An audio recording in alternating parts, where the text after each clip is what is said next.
Hello all, welcome to day 3 of Unit 2. Today we're going to be talking about just some reminders about the Southern colonies. You'll go through those, talking about some of the white gentry that existed in the Southern colonies. And you're going to see that that is going to lead to some issues in the Southern colonies, where you are going to have a gap between the rich and the poor, and some of that is going to lead to hostility. Also out of this white gentry, at least here in Virginia, you're going to see the first families of Virginia emerge. Now, when we talk about these first families of Virginia, these are going to be names that you recognize because you're going to see them a lot in history. Families like the Washingtons, the Lees, the Carters, just about almost any county in Virginia is named after one of these first families of Virginia. Beyond that, the main focus of today is going to be on rebellions that happened in the colonies during this time. There's going to be some very, very famous rebellions that happen here. Some of them are earlier than this, but still have a big impact. One of them, the Pueblo Revolt, which was a revolt against the Spanish. You're going to see why that Pueblo revolt is so important and why Pope, the leader of the Pueblo Revolt, actually has a statue in the U.S. Capitol today. I believe it's the state of New Mexico has that as one of their statues in the U.S. Capitol today.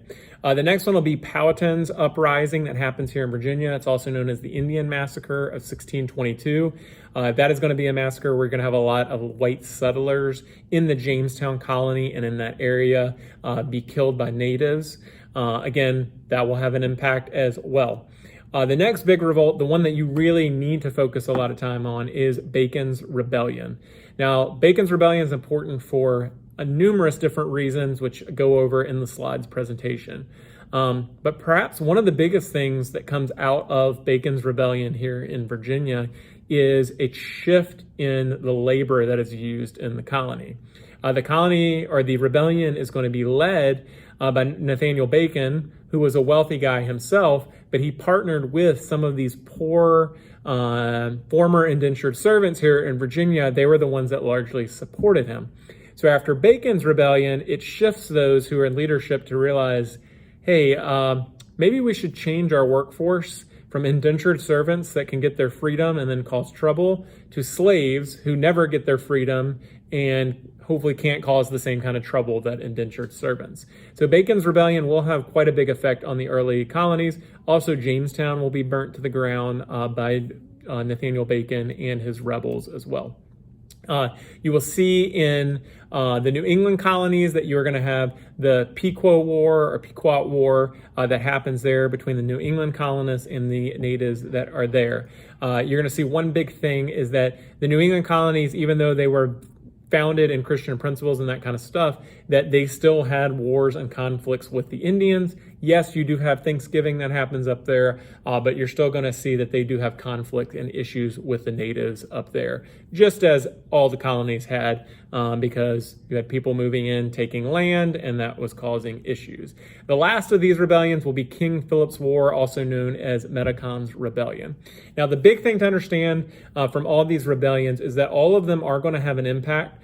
Some of them, it's going to be an impact on the governing bodies of the colonies. Some of them, the impact will actually be on English policies towards the colonies and how they respond to these rebellions that happen here. You're going to notice that they are a mix of rebellions. You have Native Americans rebelling, some of them you have colonists rebelling, and then lastly, in the one that you'll look at, the Stono Rebellion is actually going to be slave rebellions, and that would be the biggest slave rebellion of the 18th century. And that is going to be something you're going to see throughout this class whenever we talk about a slave rebellion happening, that after that slave rebellion, things generally get exponentially worse for the slaves because you're going to see those in leadership decide to crack down on the slaves. So, again, make sure you want to know these